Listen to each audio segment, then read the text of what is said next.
Ada na kustodiyahan Taft Municipal Police Station ang mga sospek ha hit and run incident nga nahitabohan National Highway ha Barangay San Pablo, Taft, Eastern Samar.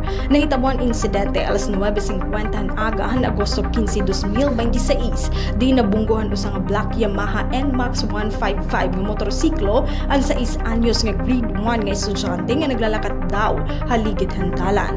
Waray udong ang mga sakayhan motorsiklo kataliwanhan insidente bisan pang may mga partehan sa rakyan nga nahibilin halugarhan insidente. Madagmig nga gindarahan Taft Rescue Team ang biktima ha Taft District Hospital para pangunang pagtambal. Tungod ang kritikal nga kahimtangan biktima, ginbalin hiya ha Eastern Samar Provincial Hospital ngan hauri igin padara ha Eastern Visayas Medical Center ha Tacloban City kundi igin pailarong hiya ha medical nga operasyon.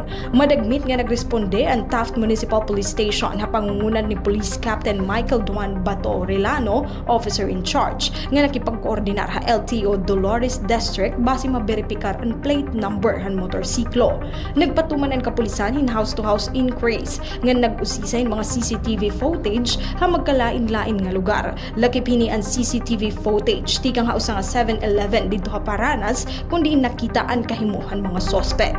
Haurhi, voluntaryo nga nag-surrender ang mga sospek sa Tacloban City Police Office, Police Station 2. Hagilayon nga ginkoordinarhan kapulisan ang ira pag-turnover nga to Taft Municipal Police Station para ha formal nga investigasyon, disposisyon nga pagpasakahan angay nga kaso.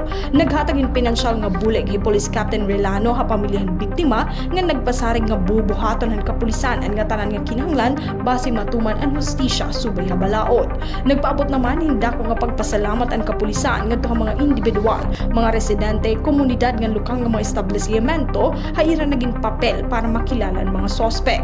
Kaupo dinhi nagpahinumduman mga otoridad ha publiko nga likyan ang pagsarang o pagpaangbitin mga edited, AI generated nga diri kumpirmado nga impormasyon ha social media tungod kay mahimo ini makaapekto ha opisyal nga investigasyon ngan ha proseso han hustisya.